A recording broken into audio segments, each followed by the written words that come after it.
नमस्कार, जोहार। छत्तीसगढ़ न्यूज में आपका बहुत बहुत स्वागत है।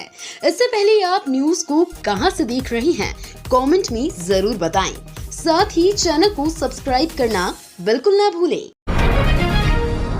सीएम साय समेत मंत्रियों, विधायकों और सांसदों ने उड़ीसा झारखंड में डाला डेरा। सीएम विष्णुदेव साय समेत छत्तीसगढ़ के मंत्रियों, विधायकों और सांसदों ने उड़ीसा और झारखंड में डेरा जमाए हुए हैं। वहां पर पार्टी का जमकर प्रचार प्रसार कर रहे हैं। भाजपा नेताओं का झारखंड और उड़ीसा में हो रहे चुनावों में लगातार दौरा जारी है। भाजपा के मंत्री, विधायक, सांसद, पूर्व सांसद सहित भाजपा पदाधिकारी उड़ीसा और झारखंड में भाजपा की जीत के लिए लगातार दौरा कर रहे हैं।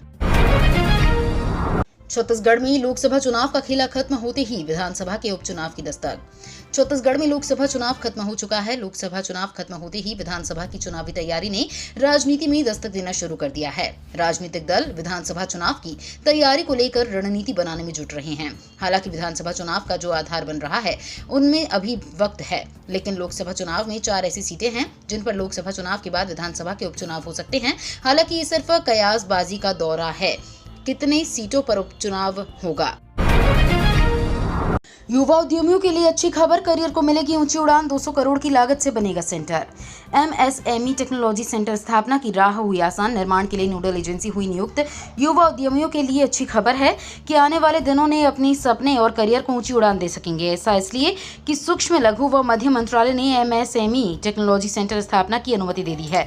इस टेक्नोलॉजी सेंटर से लघु व उद्यम उद्योग को बढ़ावा मिलेगा। राहुल गांधी पर डिप्टी सीएम अरुण साव का तंज, कहा अमेठी से गए वायनाड और अब वायनाड से आए रायबरेली। छत्तीसगढ़ के नेता रायबरेली में कांग्रेस नेता राहुल गांधी का प्रचार करने जा रहे हैं। इस पर उप मुख्यमंत्री अरुण साव ने बड़ा बयान दिया है। उन्होंने कहा कि एक नेता के लिए लोग गए हुए हैं, इससे जाहिर होता है कि कांग्रेस एक परिवार की पार्टी है, इससे कुछ हासिल नहीं होगा। राहुल गांधी अमेठी से वायनाड गए हैं और अब वायनाड से रायबरेली आए। जनता उन्हें विदा करने के लिए बैठी है। पार्टी और सरकार का बड़ा कुनबा झारखंड में प्रचार कर रहा है। इस पर डिप्टी सीएम अरुण साव ने कहा कि निश्चित रूप से छत्तीसगढ़ का उड़ीसा और झारखंड से प्रत्यक्ष संबंध रहा है।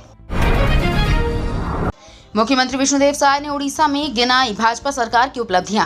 मुख्यमंत्री विष्णुदेव साय उड़ीसा दौरे से लौट आए हैं। पत्रकारों से चर्चा के दौरान उन्होंने बताया कि आज तीसरी बार उड़ीसा दौरे पर गए हुए थे, जहां उन्होंने कालाहांडी लोकसभा के नुआपाड़ा और जूनागढ़ में भाजपा प्रत्याशी मालविका देवी के लिए चुनावी की। उन्होंने बताया कि दोनों जगहों पर चुनावी सभा काफी सफल रही। भीषण गर्मी के बावजूद काफी संख्या में लोग जुटे थे। सीएम साय ने कहा कि इस बार उड़ीसा में परिवर्तन होने जा रहा है। उड़ीसा की अधिकांश सीटों पर भारतीय जनता पार्टी की जीत होगी। सिंहदेव बोले, भूपेश सरकार में सरकारी तंत्र मेरे खिलाफ था। कहा विधायकों को तोड़ने की कोशिश की गई। छत्तीसगढ़ में लोकसभा चुनाव के बाद पूर्व डिप्टी सीएम और कांग्रेस के वरिष्ठ नेता TS सिंहदेव ने पहला इंटरव्यू दिया। उन्होंने ये भी कहा कि उनसे जुड़े विधायकों को तोड़ने के लिए एक व्यक्ति ने संपर्क किया था। वे चिंतामणि महाराज को टिकट देने के पक्ष में थे। सिंहदेव ने विधानसभा चुनाव में मिली हार, लोकसभा चुनाव में स्थिति और उन बातों पर भी चर्चा की जिसको लेकर सार्वजनिक टिप्पणी करने से बचते रहे। मुख्यमंत्री विष्णुदेव साय बोले, केंद्र की योजनाएं भी ठीक से लागू नहीं कर पा रही है बीजेडी सरकार। मुख्यमंत्री विष्णुदेव साय ने झारखंड और उड़ीसा की नवरंगपुर लोकसभा में 2 जनसभा और कोरापुट लोकसभा क्षेत्र की लक्ष्मीपुर विधानसभा में जनसभा को संबोधित किया। केंद्र की भी जो योजना है प्रदेश सरकार ठीक से लागू नहीं कर पा रही है। सैम पत्रोदा के बयान पर साय ने कहा कि मेरे हिसाब से ऐसा नहीं बोलना चाहिए, लोगों में भेद पैदा हो, ऐसे बयान देने से बचना चाहिए। उन्होंने राहुल गांधी के टेम्पो वाले बयान पर कहा कि भाजपा और NDA 400 पार सीटें जीत रही हैं। शर्मा बोले, हिंदुओं की आबादी कम होने से बढ़ेगी अराजकता, डिप्टी सीएम ने बताया बड़ा खतरा। छत्तीसगढ़ के डिप्टी सीएम विजय शर्मा के बयान के बाद विवाद खड़ा हो गया है। शर्मा ने EAC-PM की रिपोर्ट सामने आने के बाद कहा कि देश में हिंदुओं की आबादी कम होने से अराजकता बढ़ेगी। उन्होंने कहा कि हिंदुओं की आबादी कम हो जाए ये चिंता की बात है। वहीं उन्होंने मुस्लिम आबादी बढ़ने पर कहा कि 50% जनसंख्या बढ़ना सामान्य बात नहीं है। उन्होंने इसे बड़ा खतरा बताया है। इसे लेकर कांग्रेस ने अब भाजपा और डिप्टी सीएम विजय शर्मा पर निशाना साधा है। बिलासपुर से फिर शुरू होगी प्रयागराज जबलपुर की फ्लाइट।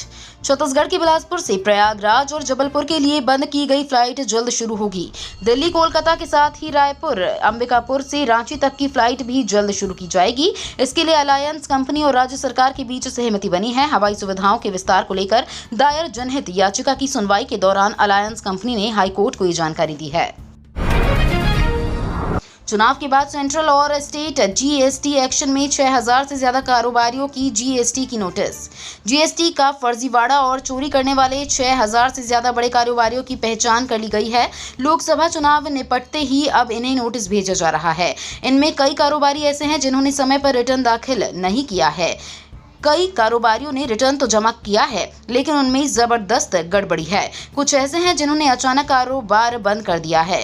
कई फर्जी फर्म की पहचान भी कर ली गई है। नोटिस का जवाब नहीं देने वाले कारोबारियों पर सीधे छापेमारी की जाएगी।